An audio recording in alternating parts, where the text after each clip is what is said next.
누구는 청약으로 순자산 몇 억을 벌었는데 저는 월급만 계속 저축하고 있으니까 자꾸 뒤처지는 기분이 들더라고요. 그런데 진짜 재밌는 게 다른 친구한테는 괜찮아, 아직 안 늦었어.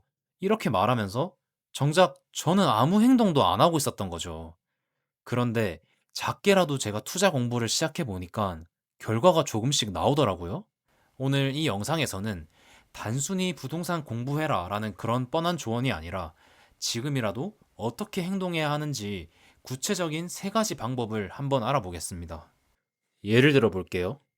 A와 B는 둘 다 30대 초반 부부입니다. 둘 다 1억 정도의 자금, 직장, 연봉이 비슷했어요. 근데 선택이 달랐습니다.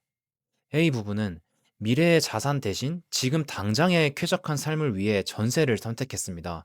근데 문제는요, 돈 모으는 속도가 느립니다.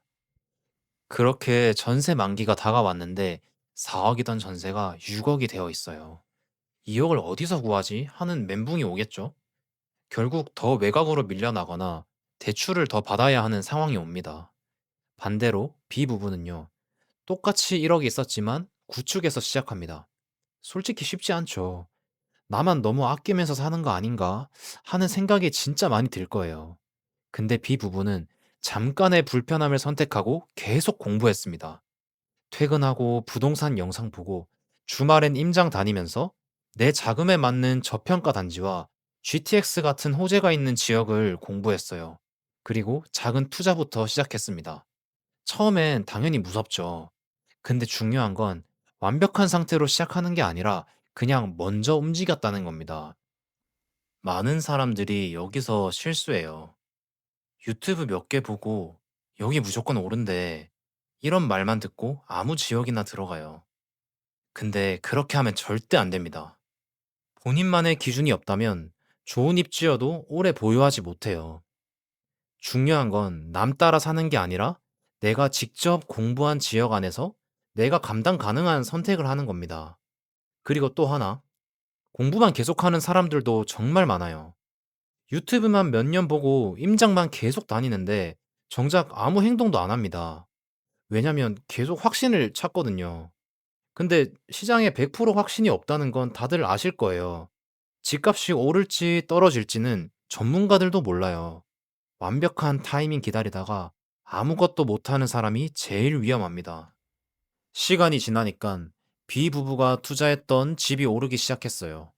그리고 투자 수익과 저축금, 대출을 활용해서 결국 첫 실거주 집까지 마련합니다. 그리고 이제 여기서부터 삶이 달라집니다. A 부부는 여전히 전세 만기와 이사 걱정을 하고 B 부부는 대출은 있어도 점점 자산이 쌓이기 시작하죠.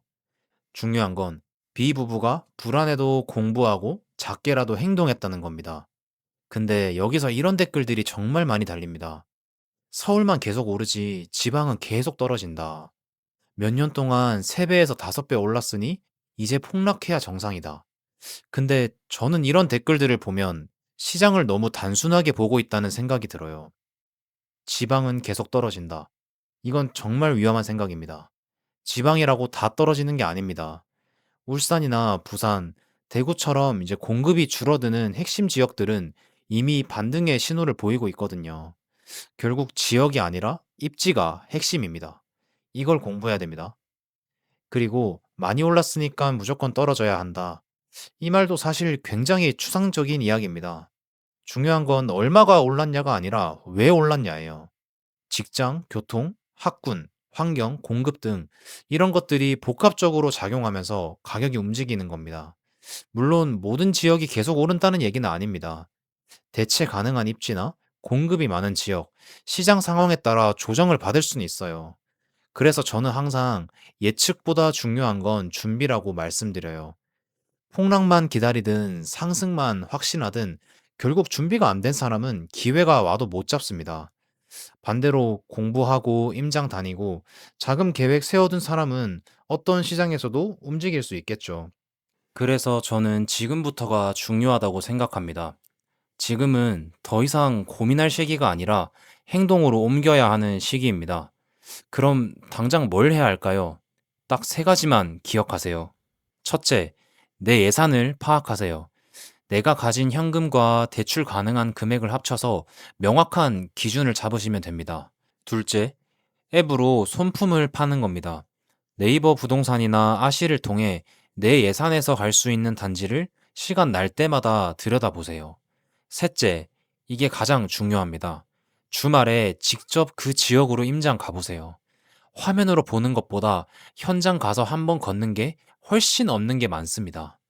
역에서 얼마나 멀고 가는 길은 어떤지, 상권은 어떤지, 실제로 사람들이 사는 분위기는 어떤지를 생각하면서 임장하면 됩니다. 저도 이 세 가지만 계속 반복했습니다. 퇴근 후에는 강의 들으면서 공부하고 주말에는 임장을 정말 열심히 다녔어요. 그 결과로 25년의 이런 혼란스러운 시장 속에서 가치 있는 단지를 매수할 수 있었습니다. 근데 더 중요한 건 혼자만 한 게 아니라는 거예요. 저도 환경을 만들었습니다. 비슷한 고민을 하고 있는 동료들을 모아서 제가 배운 것을 나누고 서로 자극받을 수 있는 환경을 만들었어요. 이게 정말 중요합니다. 환경이 바뀌면 행동이 바뀌거든요. 주변에서 이번 주 임장 어디 갔어? 둘 중에 어디가 더 아이 키우기 좋은 것 같아? 이런 얘기가 나오기 시작하면 자연스럽게 움직일 수밖에 없습니다. 실제로 같이 공부했던 동료들도 25년에 내 집 마련을 한 사람도 있고 결혼 준비하는 친구들은 최근에 내 집 마련에 성공했습니다. 처음엔 다 무서워했어요. 근데 결국 움직인 사람들이 결과를 만들더라고요. 그리고 꼭 말씀드리고 싶은 게 있습니다. 내 집 마련이 끝이 아닙니다. 오히려 그때부터 돈의 흐름이 보이기 시작해요.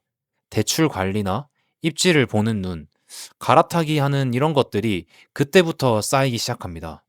그러니까 여러분도 할 수 있습니다. 특별한 사람만 되는 게 아니에요. 대신 가만히 있으면 절대 안 됩니다. 지금 당장 부동산 앱 설치하고 내 예산 계산하고 관심 지역 하나 정해서 주말에 직접 임장 가보세요. 만약 혼자 공부하다가 막히거나 궁금한 점이 생기시면 댓글로 편하게 질문 남겨주세요. 아무것도 모르던 초보에서 직접 부딪히면서 여기까지 온 사람으로서 최대한 쉽게 알려드리겠습니다. 혼자 힘들어하지 마세요. 앞으로도 좋은 정보를 쉽고 현실적으로 받아보고 싶으시다면 구독과 좋아요 부탁드리겠습니다. 감사합니다.